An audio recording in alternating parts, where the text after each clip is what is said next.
Children, in today's video lesson, I shall be taking up the poetic devices contained in the poem A Photograph by Shirley Tolson.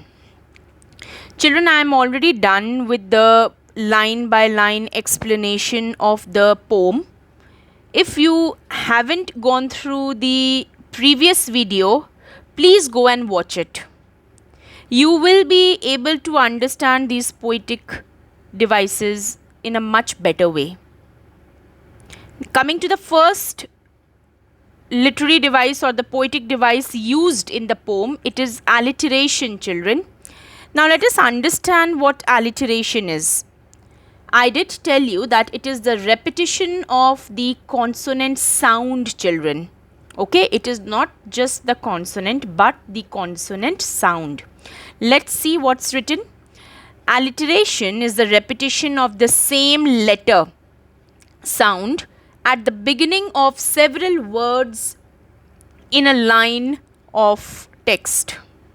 So it is the same consonant sound. So please add the word consonant sound, children.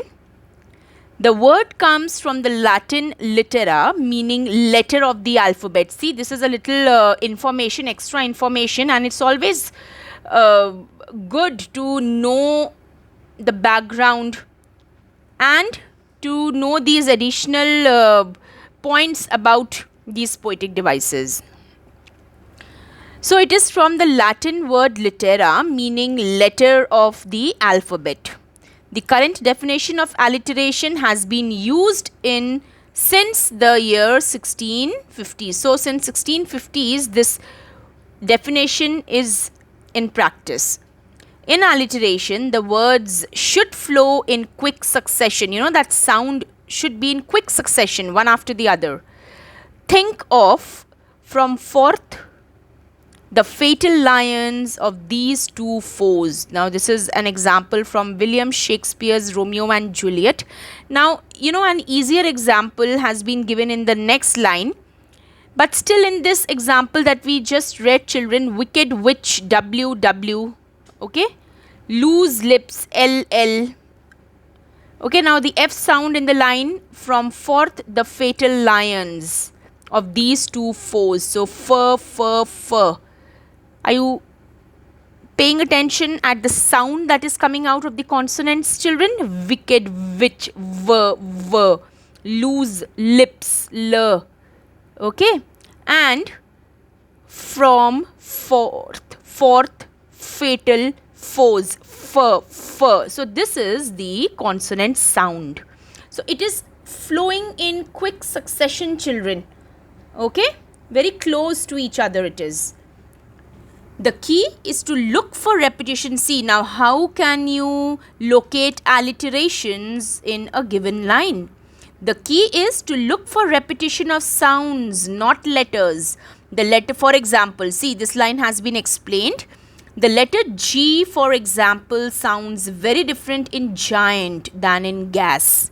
See, gas, g, giant, j and g, very different. So, giant and gas, that is why gym junkie, okay, is alliterative gym, junkie, j, sound is consonant j. So, gym junkie is alliterative, but gym glutton is not. Okay, gym again j, glutton it's g and j, very different sounds, children. Okay, so please pay attention that it is the consonant sounds in quick succession. Now, the example contained in the poem is stood still to smile, sir. Okay, terribly transient, t.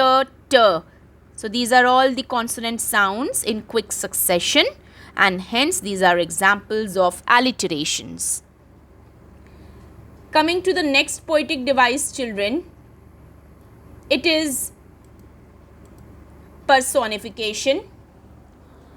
Now, the word personification is from person, children, person, okay. Now, just keep this in mind, children, person, a human being.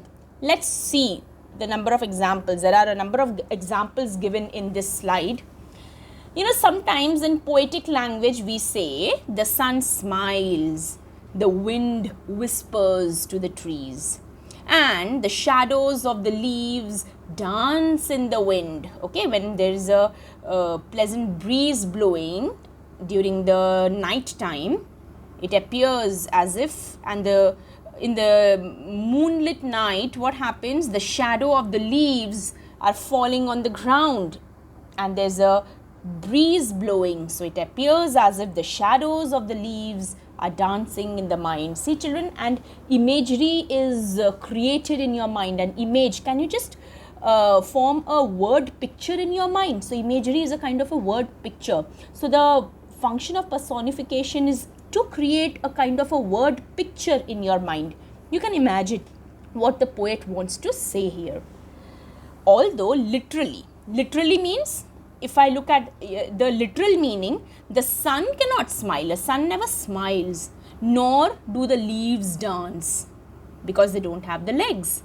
And the wind cannot whisper, because it doesn't have a mouth. We apply human characteristics and create these metaphors. Metaphors over here is comparisons. Now we are comparing all this, right? That the wind is whispering, the sun is smiling, to describe a scene. Now this description of a scene I just now told you children is again imagery also. Word picture that gets created in our mind due to these comparisons drawn. When we talk about non-human things as if they are humans, we personify them. Got it? See, I have written these as 2 pointers children. When we talk about non-human things as if they are human, we personify them. So personification is a kind of metaphor, it's a comparison in which you describe an inanimate object, a non-living thing, or any abstract thing, or a non-human animal in human terms. It is used to create more interesting and engaging scenes or characters. So this again heightens the pleasure contained in the poem. Got it? So this is personification, when we are attributing human qualities to non-human objects. Next slide, more examples. The tired old car cuffed and wheezed and crawled down the street. Okay, the tired car cuffed and wheezed and crawled down the street. Now this sort of description is very common in literature children, and it uses several human qualities to create a vivid picture, a very lively picture of a very old car. We can understand that the poet is talking about a very old rickety kind of a car. Okay, very old for the reader. Example number 2, that piece of chocolate cake is calling my name. Again, in a very poetic language, that piece of chocolate cake is calling my name. Of course, chocolates cannot speak, can they? No, they cannot.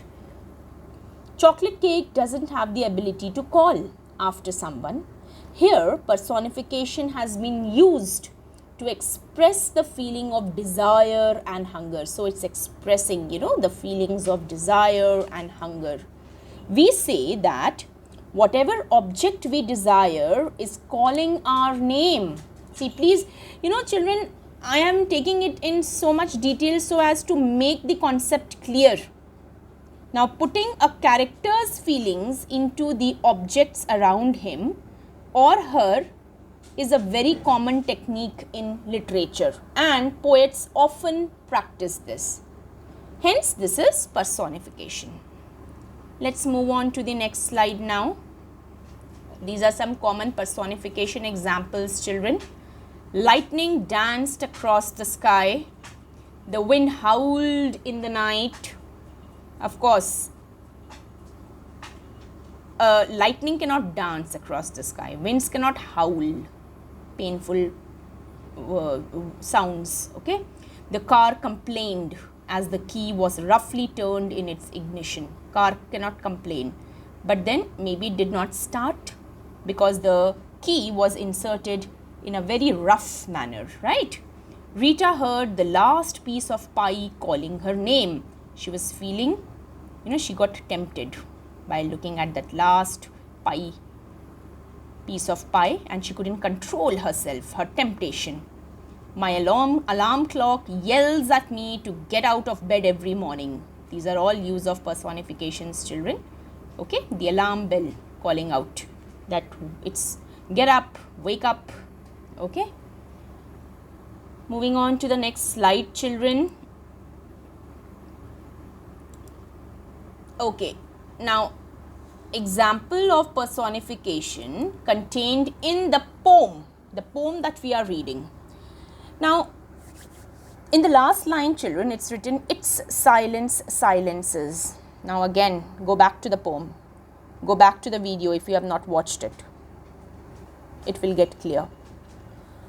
The situation has been given the human quality, children. Now, death is the ultimate truth. Okay? And truth is all powerful. Hence, death has the power to wrought a silence over everything. Wrought means to bring about a silence over everything. It can work out silence over everything. Also, death has been personified as if it's a powerful person who silences everyone. Okay? A powerful person who silences everyone.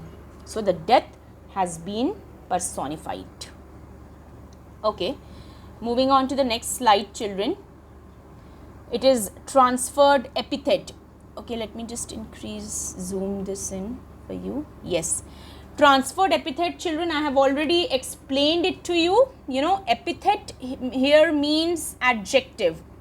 So, when an adjective which is appropriate to one noun is transferred to another by association, the quality of one noun is transferred to another noun.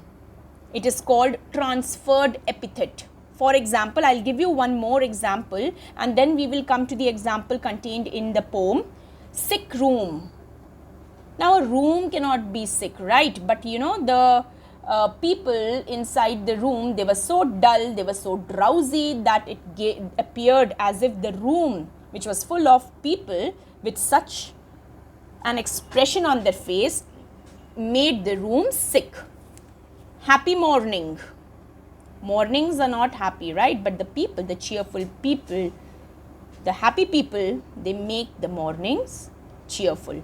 So, the quality of being happy, the human beings who are happy, that quality has been transferred from one noun, that is human beings, to the morning. Hence, so here see, there is a transfer of adjective. This happy should get associated with human beings, okay, happy people. But I have transferred this adjective of being happy to morning. Got it? Restless night, another example. Children, you can jot down these examples that I am giving. Restless night, it cannot be the night that is restless, but a man who had done something wrong during the day could not enjoy a sound sleep that night. Hence, the night was very restless for that man. So, restless night. Okay.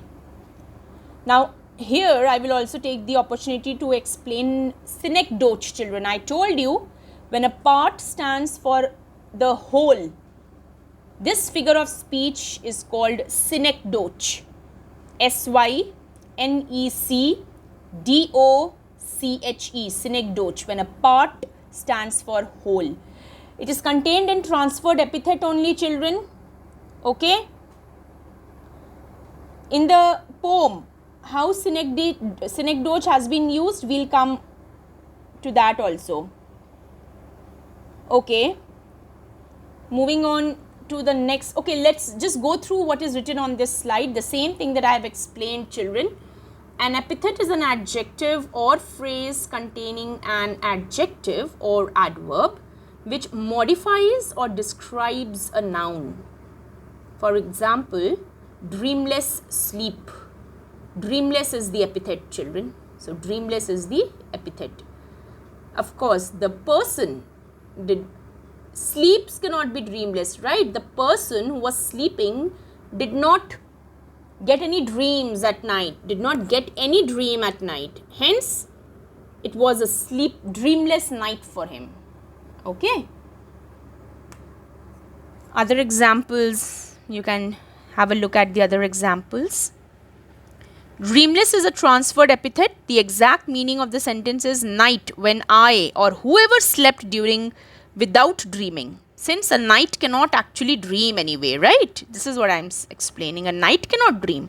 A person who was sleeping that night did not experience or did not see any dream. We use transferred epithets at all times. Another example could be I had a terrible day. Terrible is the transferred epithet because it wasn't the day that was terrible. Only the things that happened to me on that particular day made my day terrible. Got it? A more poetic example would be a long and weary road. Long can apply logically to the road, but not weary. Weary, traveler. The person is weary, tired. So, weary is the transferred epithet. Okay? Let's move on to the next slide, children. So, again, I have explained you the description, the definition. A transferred epithet is a description which refers to a character or event but is used to describe a different situation or character. So, the transfer of the adjective from one noun to the other. Now, the example contained in the poem is transient feet. It is a transferred epithet in the poem, a photograph. It refers to the human feet, but it is used to describe the lack of permanence of human life. Now, you know, human life is not permanent, but that has been transferred to the feet. Instead of saying transient life or transient human life, I have transferred the adjective or the epithet transient to feet. Hence, the transferred epithet. The sea is constant and eternal, while the human feet, which are being washed away by the sea, are transient. Children, there was one more poetic device, oxymoron, and I have explained that also in a very detailed way in the video lesson. So, please, I am again telling you that go watch that video lesson. In the live class tomorrow, children, I shall be explaining oxymoron. Okay? And once again, I'll just explain all these poetic devices. Okay, children, so this is what I had to do with you all in this lecture today. Please take down all these notes in your notebook. These poetic devices should be there in your notebook, and this is your assignment for the day. Is that clear? Thank you, class.